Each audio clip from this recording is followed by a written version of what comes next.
Chapter 22. With Malice Toward None. Re-elected President Abraham Lincoln delivers a message for the ages with an inaugural address that also hints at how he would welcome the South back into the Union. March 4th, 1865.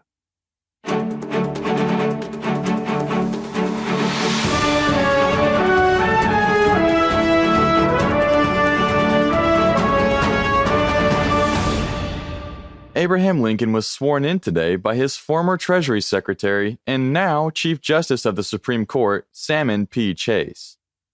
He then delivered his second inaugural address, which, just 701 words long, took less than 7 minutes to deliver.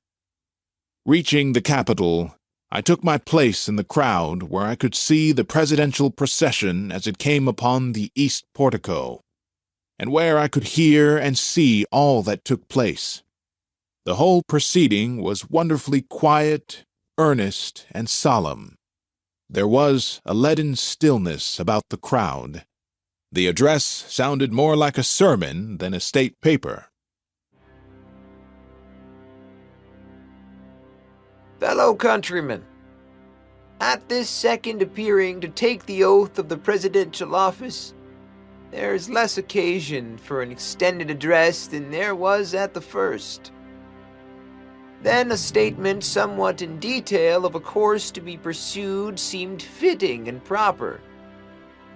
Now, at the expiration of 4 years, during which public declarations have been constantly called forth on every point and phase of the great contest which still absorbs the attention and engrosses the energies of the nation, little that is new could be presented.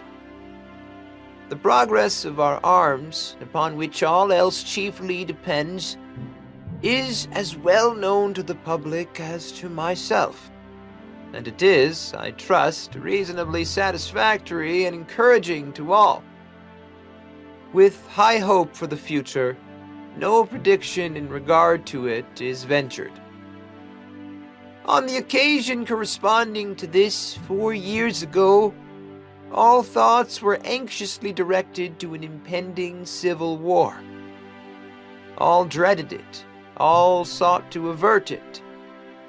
While the inaugural address was being delivered from this place, devoted altogether to saving the Union without war, insurgent agents were in the city seeking to destroy it without war, seeking to dissolve the Union and divide effects by negotiation. Both parties deprecated war, but one of them would make war rather than let the nation survive, and the other would accept war rather than let it perish. And the war came. 1/8 of the whole population were colored slaves, not distributed generally over the Union, but localized in the southern part of it. These slaves constituted a peculiar and powerful interest. All knew that this interest was somehow the cause of the war.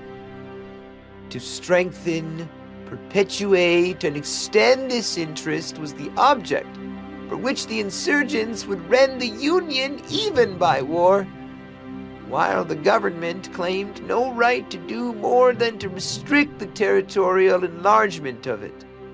Neither party expected for the war the magnitude or the duration which it has already attained. Neither anticipated that the cause of the conflict might cease with, or even before the conflict itself should cease. Each looked for an easier triumph and a result less fundamental and astounding. Both read the same Bible and prayed to the same God, and each invokes his aid against the other. It may seem strange that any men should dare to ask a just God's assistance in wringing their bread from the sweat of other men's faces, but let us judge not, that we be not judged. The prayers of both could not be answered. That of neither has been answered fully. The Almighty has his own purposes. Woe unto the world because of offenses, For it must need be that offenses come, but woe to that man by whom the offense cometh. If we shall suppose that American slavery is one of those offenses which, in the providence of God, must needs come, but which, having continued through his appointed time, he now wills to remove, and that he gives to both North and South this terrible war, as the woe due to those by whom the offense came, shall we discern therein any departure from those divine attributes which the believers in a living God always ascribe to him? Fondly do we hope, fervently do we pray, that this mighty scourge of war may speedily pass away. Yet, if God wills that it continue until all the wealth piled by the bondsman's 250 years of unrequited toil shall be sunk, and until every drop of blood drawn with the lash shall be paid by another drawn with the sword, as was said 3,000 years ago, so still it must be said, the judgments of the Lord are true and righteous altogether.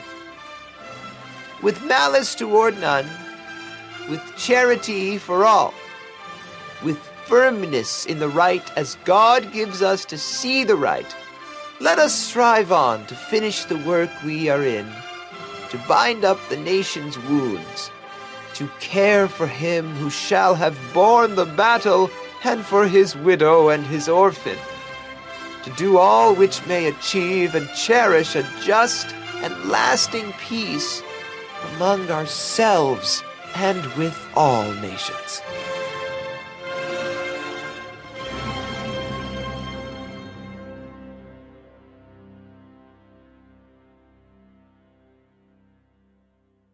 For the first time in my life, and I suppose the first time in any colored man's life, I attended the reception of President Lincoln on the evening of the inauguration. As I approached the door, I was seized by 2 policemen and forbidden to enter.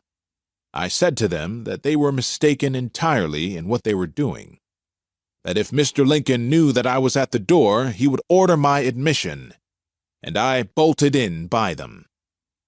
On the inside, I was taken charge of by 2 other policemen to be conducted, as I supposed, to the president.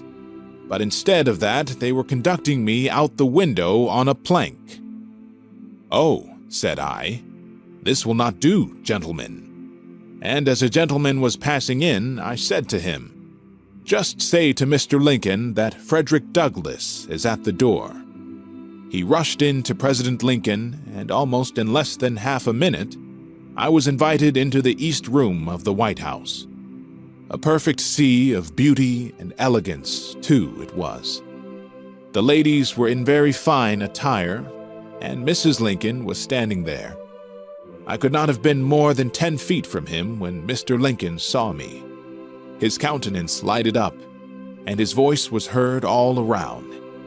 "Here comes my friend Douglas." As I approached him, he reached out his hand, gave me a cordial shake. "Douglas, I saw you in the crowd today listening to my inaugural address. There is no man's opinion that I value more than yours. What do you think of it?" "Mr. Lincoln, I cannot stop here to talk with you, as there are thousands waiting to shake you by the hand." "What did you think of it?" "Mr. Lincoln, it was a sacred effort."